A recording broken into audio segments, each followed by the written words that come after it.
평안하십니까 성도 여러분. 오늘은 욥기 34장 31절부터 35장 16절을 엘리후의 추가적 훈계라는 제목으로 묵상하겠습니다. 32장에서 37장까지는 엘리후라는 네 번째 인물의 긴 충고의 말이 나오는데요. WBC 주석은 28장에 하나님의 초월적 지혜에 관한 말씀을 욥보다는 엘리후의 논조에 더 잘 어울린다고 생각하여 엘리후의 것으로 여기고 37장 뒤에 재배치하기도 합니다. 이렇게 총 6장 또는 7장에 걸쳐 엘리후는 가장 긴 분량의 훈계를 한꺼번에 욥에게 퍼붓는데요. 32장 앞부분을 보면 그는 욥의 세 친구인 엘리바스와 빌닷 그리고 소발과 욥의 대화를 듣고 있다가 하도 답답한 심정에 비록 연소자이지만 하늘의 지혜를 소유한 자신이 말을 보태지 않을 수 없다고 이야기합니다. 즉 32장 1절부터 5절 그리고 8절부터 10절입니다. 욥이 자신을 의인으로 여김으로 그 세 사람이 말을 그치니 람 종족 부스 사람 바라겔의 아들 엘리후가 화를 내니 그가 욥에게 화를 내면 욥이 하나님보다 자기가 의롭다 함이요 또 세 친구에게 화를 내면 그들이 능히 대답하지 못하면서도 욥을 정죄함이라. 엘리후는 그들의 나이가 자기보다 여러 해 위임으로 욥에게 말하기를 참고 있다가 세 사람의 입에 대답이 없음을 보고 화를 내니라. 사람의 속에는 영이 있고 전능자의 숨결이 사람에게 깨달음을 주시나니 어른이라고 지혜롭거나 노인이라고 정의를 깨닫는 것이 아니니라. 그러므로 내가 말하노니 내 말을 들으라. 나도 내 의견을 말하리라.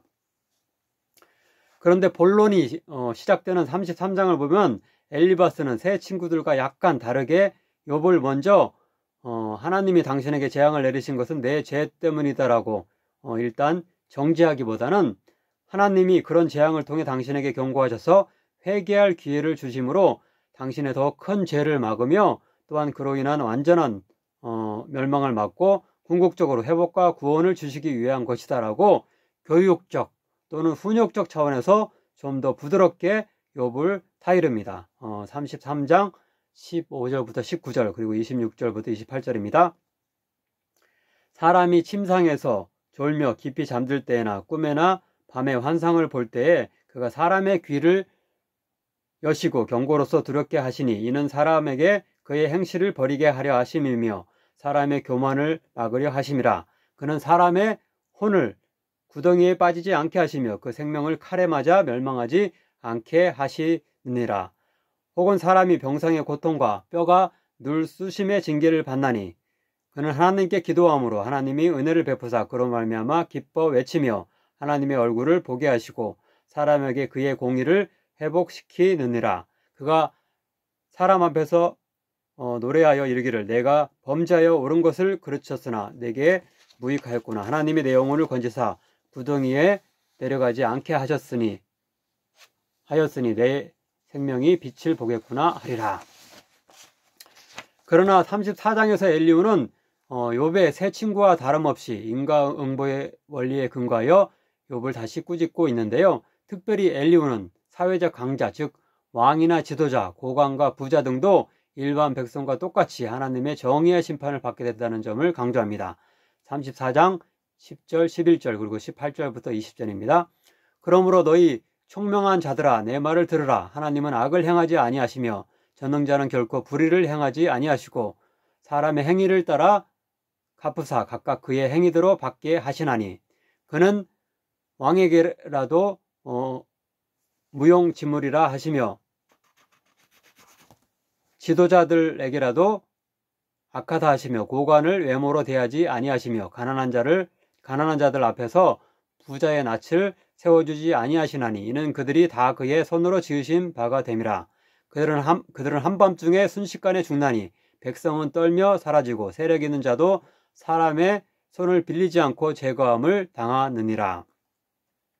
아마도 이것은 큰 부자였으며 마을의 최고 지도자였던 욥을 염두에 둔 언급일 것인데요. 그는 이미 34장 맨 앞부분인 5절부터 9절에서 욥을 강하게 정죄하고요. 또한 오늘 본문인 34장 맨 뒷부분에서도 그렇게 하는데요. 즉 본문 31절 그리고 33절에서 엘리후는 욥이 회개하지 않는 것을 꾸짖고 나서 본문 34절부터 37절에서는 다음과 같이 욥을 정죄하고 있습니다. 슬기로운 자와 내 말을 듣는 지혜 있는 사람은 반드시 내게 말하기를 욥이 무식하게 말하니 그의 말이 지혜롭지 못하도다 하리라. 나는 욥이 끝까지 시험받기를 원하노니 이는 그 대답이 악인과 같음이라. 그가 그의 죄에 반역을 더하며 우리와 어울려 손뼉을 치며 하나님을 거역하는 말을 많이 하는구나. 이것은 욥이 죄 자체를 짓는 잘못을 범했을 뿐만 아니라 친구들과의 변론 가운데 그것을 부인하는 잘못까지 범했기 때문에 확실하게 악인임을 스스로 증명하고 있으며, 따라서 엘리후는 하나님이 더 큰 심판을 욥에게 내리시길 바란다는 뜻일 것입니다. 다음으로 오늘 본문 두 번째 단락인 35장 1절부터 8절에서 엘리후는 아마도 7장 20절과 그리고 21장 15절에서의 욥의 말을 받아치면서 당신의 말대로 사람의 악과 의가 하나님에게는 영향을 미치지 않는 것이 사실이지만 적어도 다른 사람에게는 영향을 미치는 것은 분명하다라는 교훈을 하고 있는 것으로 볼 수 있습니다. 우리가 보는 개역 개정 성경에서는 이런 점이 드러나지 않고, 따라서 엘리후가 욥이 어떤 부분을 반박하는지 전혀 알 수 없게 만듭니다. 그러나 예를 들어서 영어 NIV 성경을 한글로 재번역해 보면 이런 엘리후의 색다른 해석을 우리가 짐작할 수 있습니다. 8절입니다. 그대의 악은 단지 그대와 같은 사람에게만 영향을 주며 그대의 공의 역시 단지 인생에게만 그러한 것입니다. 여기서 엘리후는 인간의 선악이 하나님에게 어떤 영향을 주는 것은 아니지만 사회관계를 통해 한 사람의 선악이 다른 사람에게 영향을 미치는 것은 분명하기 때문에 함부로 행동해서는 안 된다는 뜻으로 이야기한다고 결론 내릴 수 있습니다. 마지막 단락인 9절부터 16절에서 엘리후는 먼저 사회적 약자들이 학대받지만 하나님이 무조건적으로 그들을 구원해 주시지 않는 이유를 드는데요. 즉 첫째로 그들이 하나님을 알지 못하여 그분께 구하지 않기 때문이고요. 두 번째로 그들이 하나님께 구한다고 할지라도 악하고 교만한 마음으로 잘못 구하기 때문입니다. 엘리후의 이런 말은 매우 타당해 보입니다. 하나님은 사회적 약자든 강자든 어려운 일을 당할 때 하나님께 간구하는 자를 기쁘시게 여기실 것이 분명하며, 아무리 학대받는 자라 할지라도 그가 학대하는 자와 다름없는 어떤 적이라든가 적개심 가운데 기도한다면 응답하지 않으실 것입니다. 그런데 엘리후는 이것을 욥에게 적용하여서 욥은 하나님께 구하지도 않으며 구하더라도 악한 마음으로 그러하다라고 훈계하라는 것으로 보이는데요. 즉 14절입니다. 하물며 말하기를 하나님은 배울 수 없고 일의 판단하심은 그 앞에 있으니 나는 그를 기다릴 뿐이라 말하는 그대일까 보냐. 아마도 이것은 앞에서 욥이 하나님께서 자신을 자꾸 피하기만 하신다고 불평하며 사회적 약자를 돌보는 일을 포기하셨다고 말한 것을 엘리후가 나름대로 재해석하여 대꾸한 것으로 생각되는데요. 실제로 욥은 비록 불평과 탄원의 내용이긴 하지만 계속하여 하나님께 기도하며 대화하려고 애썼고요. 또한 친구들의 인과응보의 원리를 반박하기 위해서 때로 하나님께서 악인이 약자를 박해하는 일을 방치하는 것으로 보인다라고 이렇게 말한 것이지, 하나님의 개입을 완전히 부정하고 하나님 마음대로 하십시오 라는 신성모독 행위를 한 것은 아님을 알 수 있습니다.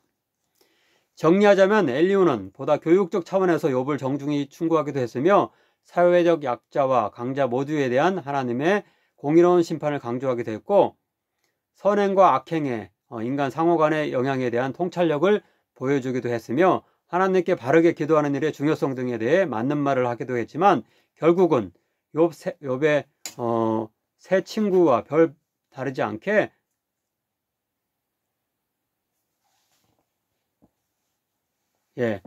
별반 다르지 않게 그것을 욥에게 잘못 적용하는 실수를 하고 있다고 볼 수 있습니다.